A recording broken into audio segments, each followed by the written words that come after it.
இன்றைய தினம் முதலாவது வினாவாக நாம் சிந்திக்க இருப்பது, காஞ்சிபுரத்துலேருந்து சுந்தர் அப்படிங்கிறவர் கேட்குறார்,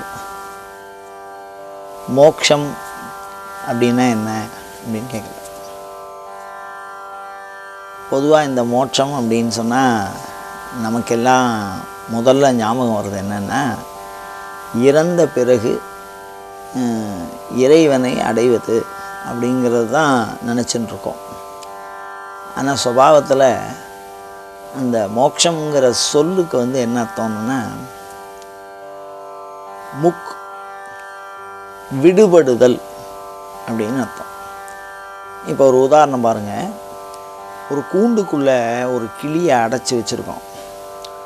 அந்த கிளி எப்படா இந்த கூட்டை திறந்து விடுவா, நம்ம வெளியில் போகலான்னு பார்த்தோம். இந்த பள்ளிக்கூடம்லாம் விட்டுட்டா குழந்தையெல்லாம் ரொம்ப வேகமாக வெளியில் ஓடுமோ இல்லை, அந்த மாதிரி அடைக்கப்பட்ட தடுக்கப்பட்ட ஒரு விஷயத்துலேருந்து நாம் வெளியில் பிச்சுன்னு சுதந்திரமாக வர்றதுக்கு பேர் தான் மோட்சம் அப்படின்னு. அப்போ மோட்சம் என்பது விடுபடுதல் என்பது அந்த சொல்லுக்கு பொருள். சரி, விடுபடுதல் மோட்சம் அப்படின்னு சொன்னால் ஒவ்வொரு சமயமும் தனக்கான மோட்ச கோட்பாட்டை தனித்தனியாக வரையறுத்திருக்கிறது. குறிப்பாக சைவம், வைணவம், சாக்தம், கௌமாரம், அந்த மாதிரி காணாபத்தியம் மோட்ச கோட்பாடுன்னு தனியாக இருக்குது. அதில் சைவத்தினுடைய மோட்ச கோட்பாடு அப்படிங்கிறது என்ன அப்படின்னு கேட்டால், சைவம் தாடலை அப்படின்னு ஒரு சொல்கிறது. தாடலை அப்படின்னா என்னென்னா, தாள் அப்படின்னா இறைவனுடைய திருவடி, தலை அப்படின்னு சொன்னால் மனிதர்களுடைய தலை, சாமி கும்பிடுறவனுடைய தலை, யார் கும்பிட்றாளோ அவள். இப்போ சைவம் மோட்சத்துக்கு வரையறை கொடுக்குறது. என்னாகும் அப்படின்னு கேட்டால், இறைவனுடைய பாதத்திலே நாம் கலந்து விடுவோம், இரண்டரை கலந்து விடுவோம். அது எப்படி அப்படின்னு கேட்டால், தாள் ப்ளஸ் தலை அப்படிங்கிற சொல்லு ஒன்றா கலக்கும்போது இந்த இல்லு டகரமாகி தாடலை அப்படின்னு கலந்துரும். இப்போ சைவ கோட்பாட்டின்படி மோட்சங்கிறது என்ன அப்படின்னா, இறைவனுடைய திருவடியில் இன்புற்று இருப்பது. அப்போ இறைவனுடைய திருவடி எப்படி இருக்கும், அடுத்த கேள்வி வரதோ இல்லையோ அப்படின்னு கேட்டால், ஒரு தேன்கூடு மாதிரி இருக்கும்னு உதாரணத்துக்கு. ஒரு தேன்கூடு எப்படி இருக்கும் அப்படின்னா, பல்வேறு விதமான தேனீக்கள் அது உள்ளே உட்காந்துருக்கும். அதுக்குண்டான உணவும் அதுலேயே இருக்கும். அது பல தேனீக்கள் தேடி கண்டுபிடிச்சி அந்த இடத்துல கொண்டு அடை மாதிரி சேர்த்து வச்சுன்னு இருக்கும். அதிலே போய் தங்கிக்கும், அதில் சாப்பிட்டுக்கும். அப்போ அது தனக்கான முழு நிறைவை, ஒரு தேனீக்கு உண்டான முழு நிறைவு எப்படி, அந்த மாதிரி ஆன்மாக்கள் தன்னிறைவை பெற்றவைகளாக அவனுடைய திருவடியிலே, தேனீக்கள் தேனடையிலே ஒடுங்கி இருப்பது போல் அவனுடைய திருவடி தாமரையிலே ஒடுங்கி இருக்கும். அப்படி மகிழ்ந்திருக்கும், துன்பங்கள் அற்றிருக்கும் அப்படின்னு சொல்கிறார். இது சைவத்தினுடைய கோட்பாடு. இதை மாதிரி ஒவ்வொரு சமயமும் தனக்கான ஒரு கோட்பாட்டை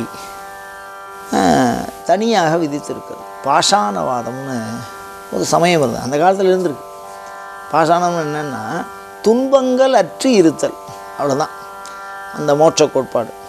சந்தோஷம்னு எதுவும் கிடையாது, ஆனால் துக்கம் இல்லாமல் இருக்கலாம்.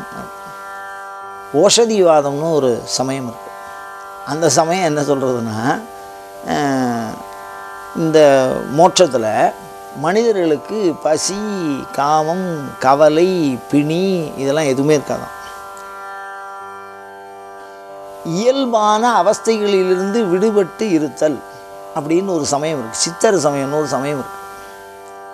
அது சுத், பசி, பிபாசா, தாகம், மலம், மல ஜல அவஸ்தை, தேஷ்டா, தூக்கம், இந்த மாதிரி இயல்பு பண்களிலிருந்து நீங்கி இருத்தல், பிறப்பு, மரணம். இந்த சரீரத்தை என்ன பண்ணுவான்னு கேட்டிங்கன்னா, மோட்சத்தில் இந்த சரீரம் ஒரு கூண்டு மாதிரி ஆகிடும். இந்த உடம்பு விட்டு வெளியில் வருவா, திருப்பி இந்த உடம்புக்குள்ளே போவாள். இது ஒரு சமயத்தில் மோட்சம். அப்போ மோட்சங்கிறது என்ன அப்படின்னா, சமயங்கள் தோறும் வரையறுக்கப்பட்டிருக்கிற இறுதியாக தெளிவுறுத்தப்படுகிற பயனாக அமைந்த சமயத்தின் பயன் அதான், சமயத்தின் பயனாக அமைந்த குறிக்கோளாக கொள்ளக்கூடிய அந்த இலக்கை மோட்சம் அப்படிங்கிற வார்த்தையினால் ஓரளவுக்கு வரையறுக்கலாம்.